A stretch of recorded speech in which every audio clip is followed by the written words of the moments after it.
Hi all, welcome. Thank you for joining us again today. So podcast 2 of our kind of refreshed podcast that we're doing now. I'm Jordan Brown, I'm Head of Consultancy for Asset and Compliance here at Pennington Choices, and I'm joined today by Ben.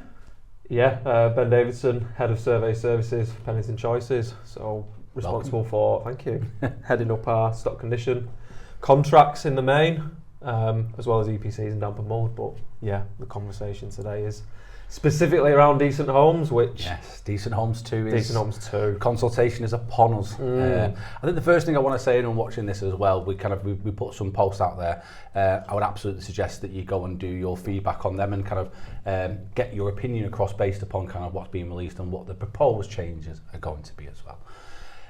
With that, proposed changes, Ben, where do you want to start? Well, yeah, it's an interesting one. It's 2006 it was last done. Wow, so now, yeah. It's due. I knew it was 2010 in the sense that it had to be done by 2010 by then, yeah. But it's been due a look at, and you've got obviously the 4 existing criteria, A, B, C and D, and then they're adding a 5th one, which damp and mould in its own sort of criterion there, which could throw up potentially some issues. Because you're already sort of considering it in some of the other criteria, so... Yeah, we'll have a look at that in a moment. I suppose the first thing we want to say, well I want to say in particular, is positive in the sense of it is old. It's it doesn't really kind of keep up with the kind of other legislations, regulations, guidance notes and stuff like that as well. So I think some of the things we'll probably talk about today are probably some of the challenges and potential drawbacks maybe, but positive that they're doing it, it's coming out, they're going to update it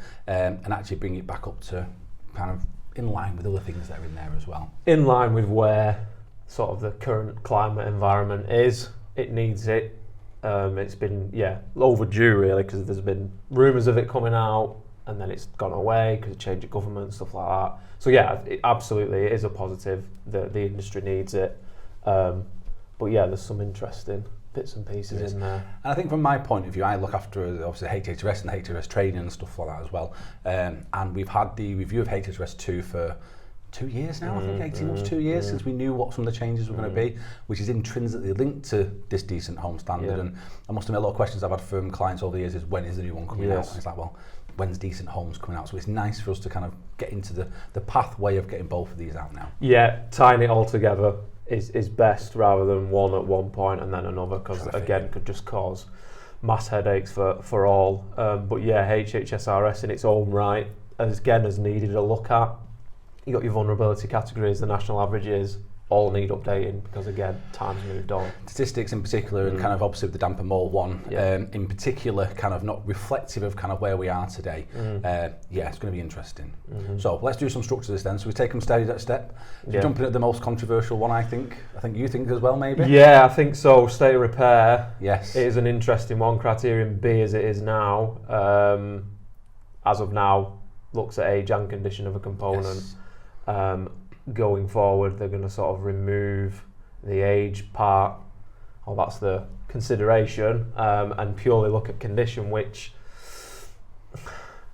funny it's a double-edged sword. It is. It's a double-edged sword, this one. So we both of us have written a blog on this, and a couple of the blogs on our website around this as well.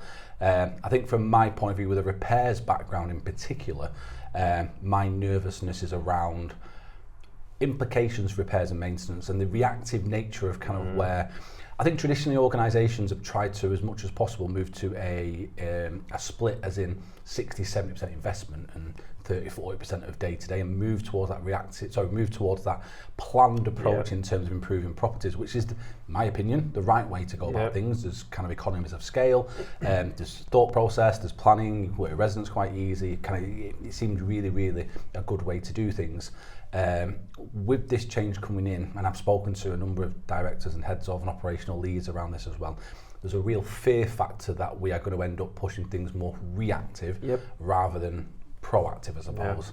Yeah, absolutely agree. You know, with planned, you've got that ability to smooth programs of works. When we've done a stock condition project for a client, they're usually sort of getting that 30-year forecast, so that gives them that indication of what those programs might look like, whereas with this, if it's just purely looking at the condition at the time, when they know they put stuff in only recently, but then it's coming up on the survey that it needs changing again.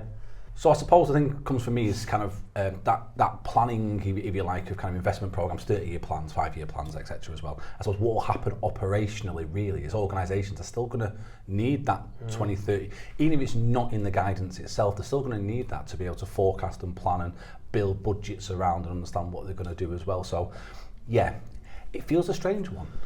It is a strange one, and even those forecasts, those programs, based on condition data at the time, they still have that life cycle of that particular component sitting behind it as well, so they know roughly when things are going to happen. But if that's just being totally eradicated, then when.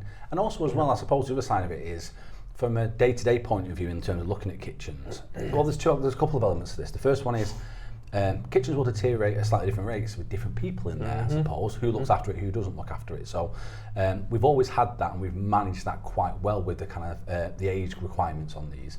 But I fear that we're going to start, I think the current existing one probably penalise people potentially that looked after their kitchen. Yeah. But actually what we're going to end up in this situation in the future, is we're going to end up kind of replacing things much sooner and rewarding people who damage their kitchen, I suppose. Not damage it, because I suppose if we damaged it and there was kind of repairs that needed and stuff like that, we wouldn't leave them unsafe, but there might be some recharge element to it. But I think we are going to end up in a scenario where if you look after your kitchen and it's 30, 40, 50 years old and it's perfectly fine, well, tough, unfortunately. Yeah. Feels wrong for me.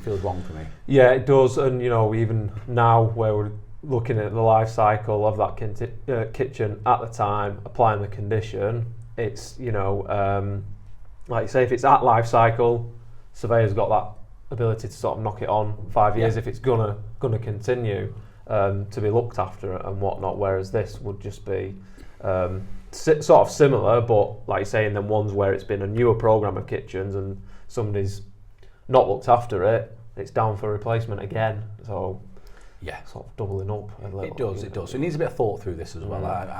I worry that organisations, with everything else going on as well, we've got Awaab's Law, decarbonisation, DPC stuff, we've got kind of so much going on at this moment in time. This feels like something else that's just piling on top a little bit. It's a further element to be considered, to be looked at, because again, one of the things I talked about in the blog, sort of just going away from the client perspective a little bit, is surveyors are then going to have to sort of work to conditions more. So one surveyor's interpretation of what is good to another surveyor's is different. So again, saying on the blog, and we have a bit of that today, but we've got a good framework to work within, and we're taking that framework away a little bit for surveyors really. Yeah, I mean, you'll brief them on what is poor, average, good. You don't want to sort of add any more layers of condition to it. Very good, very poor, because again, it's just subjective as it is already. With this coming in, going to be more sort of scrutiny on that. You're going to have to sort of train and brief surveyors more so, because one client's landlord's interpretation of good might be different to somebody else's, and property to property, material to material, all those things to be considered. So I suppose summing that element up from a repairs point of view, just for a moment, what organisations in terms of kind of doing the feedback, I suppose, around this is to look at not just their investment programme, not just their stock condition programme, but the impact this will have on the wider business as well. Because this is no longer just sitting in one area. This is going to start impacting your repairs and maintenance, your investment planning. It's going to touch in a few different areas as well. Don't have an answer for you yet, by the way, Ben. I mean, I think personally I'd probably leave it in. I might review it, might reword it, I might put some structure around kind of what it is and descriptions and give a bit more context to it, but I think it worries me if we remove that out of it, if I'm honest. Yeah, it definitely needs more structure. And again, early days when it was coming out, I did see a couple of things where they said they were going to provide training for surveyors on decent homes too, and training to clients on decent homes too. Not seen that now in this latest iteration, so whether that's still to come, that would be useful, because if it's being set from government, as in this is what we consider to be good, poor, average, whatever, at least there's a bit of a framework there. Guidance there. Yeah. Okie doke. Move on. We could probably talk about that for another 20-30 minutes anyway. But so let's have a look at some of the other things that have changed in there as well. So I think one of the other big ones they are considering is the floor coverings.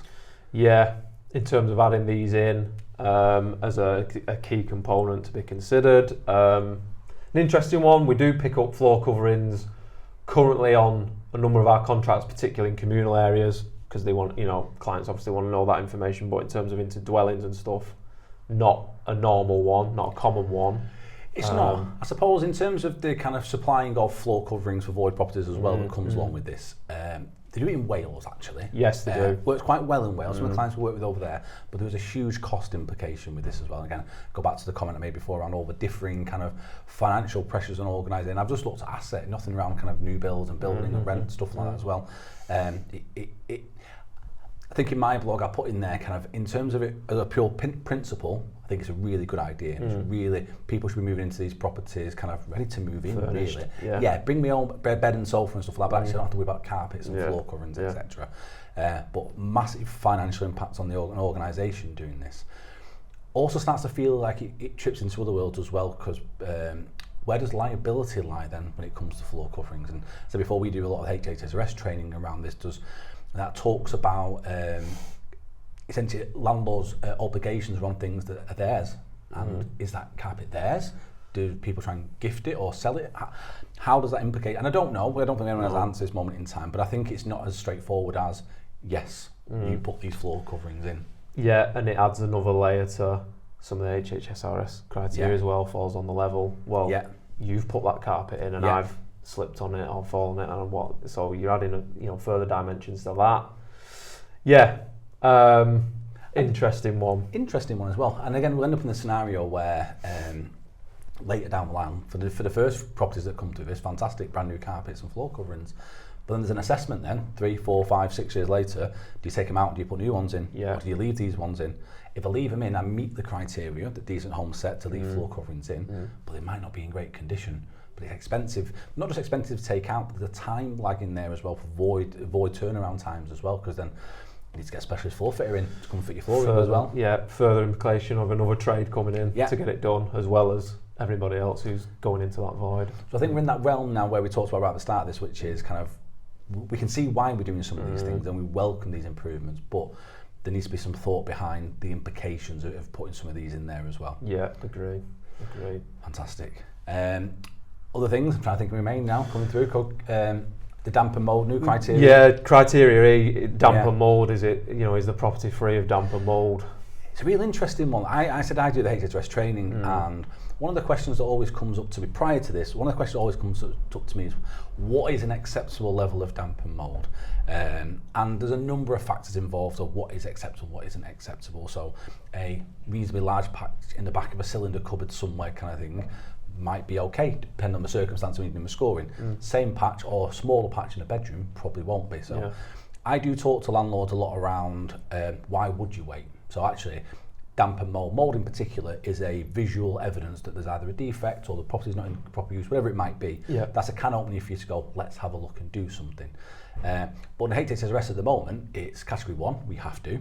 Obviously, we got the direction from the government, Michael Gove, back when Conservatives were in power, for high scoring category 2s, D and E's. But if I'm not mistaken, decent homes is all the way down to, is it K? It's far down as J. Is it J? Is your typical level.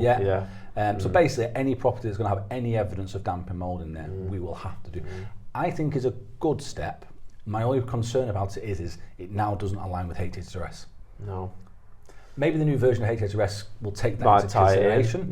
But then how does that link in with the recent updates from Arab's Law, which is tied to HHSRS, which is tied to... So I think, again, there's implications there for landlords to understand what this means to them and how all the different legislation pieces tied together in terms of operational delivery as well. Yeah, and also for me, surveying perspective, what does that category E mean? Is it simply a yes/no question, separate from? Is it an assessment? Is it just a visual? Is it a full assessment? Is it just yes/no? And then, like you say, is it tied to how much and where? Which is what you would do as part of the HHSRS assessment. But yes, there is some, and it's in a cupboard, and it's not causing sort of, it's not exacerbated, it's not visible, that type of thing. But the answer to the question is, no, that property is not free of it. So straight away, is that categorised? And if there is mould in there, Go back to my cylinder cupboard Exactly. before. Small patch in a cylinder cupboard, does that property now no longer meet decency? Do I need to tell the regulator now I've got a non-decent property? Because you've had to say no, yes, it's not free of damp and so mould. I think we need a bit more context around that. So again, I think the principles of what we're trying to do is kind of make sure properties are, the minimum standard of property is raised, and I get it and I'm all for it as well. I just think there's some big implications for organisations financially, resource-wise, system-wise. How do you monitor and manage and deal with these things as well? I say this a lot sometimes, and I'm doing a joke now, but I'm quite glad I sit on this side of the fence at this moment in time, because there's a lot of challenges for organisations, and decent homes is going to be another layer to that as well. It is. There's complexities in each part of this. It's not straightforward. It's not. No. No. I think some of the other sort of slight changes, which again I think are good, where they've sort of reflected on some of the components that are classed as key, non-key. They've added some components in which, again, 20 plus years ago we wouldn't have seen, where we are seeing them now. Stuff like your air source, solar panels, that type of thing, stuff that linked into SAP 10. That's for the better, because those components need to be considered. Similar to like the floor coverings, it's a new one, it's coming in, but we already are aware of that information. We're picking that information up when we're doing the surveys. So. And that's good. That's the sector being ahead of probably the guidance itself, really. We've got that. We've got the change of the kitchens and bathrooms to be key components now as well, rather than other components. Which again, if you start tying that in with removing the age restriction, what does that mean in terms of non-decency in the sector as well? Yeah, and that links into the reasonable order facilities criteria. So again, questions to be answered, clarity to be provided, really, because yes, they're now key components, which I think is the right thing to do, but then removing the age aspect, again, how is all that going to be calculated properly and accurately? I think as well, I think the one thing I'll say is we've obviously recently, so the most recent consultation that I've been involved with was the hour law stuff as well. And actually we had some concerns with the information that was in there, particularly around calendar days, not working days, stuff like that as well. And it was nice to see kind of when we've got kind of the updated version of the draft guidance now, which comes in at the end of October, is that actually they listened to us, they listened to the people who fed back, they listened to organisations and said, well, what about this and what about the challenges and what does this mean? So again, I suppose I'll reiterate what we said right at the start of this, which is go out there and fill it in, essentially. Put your opinion across there. This is just our opinion. I like to think it's a good opinion, but actually people have differing opinions around this as well and what the implications might be. But this is our one opportunity. Let's remember Decent Homes said 2006, been around 20 years now. I suspect the new one will probably hang around for 20 years as well. So if we don't do the feedback and we don't get this right, we're going to end up in a situation where we'll have something that we find unmanageable or difficult to adhere to, really. And like you say, from both sides of the fence. Yes, absolutely. Yeah. Brilliant. Well, thank you for your time today, Ben. Thank you. Brilliant. It's been a pleasure. For people listening here as well, thank you for listening to the podcast.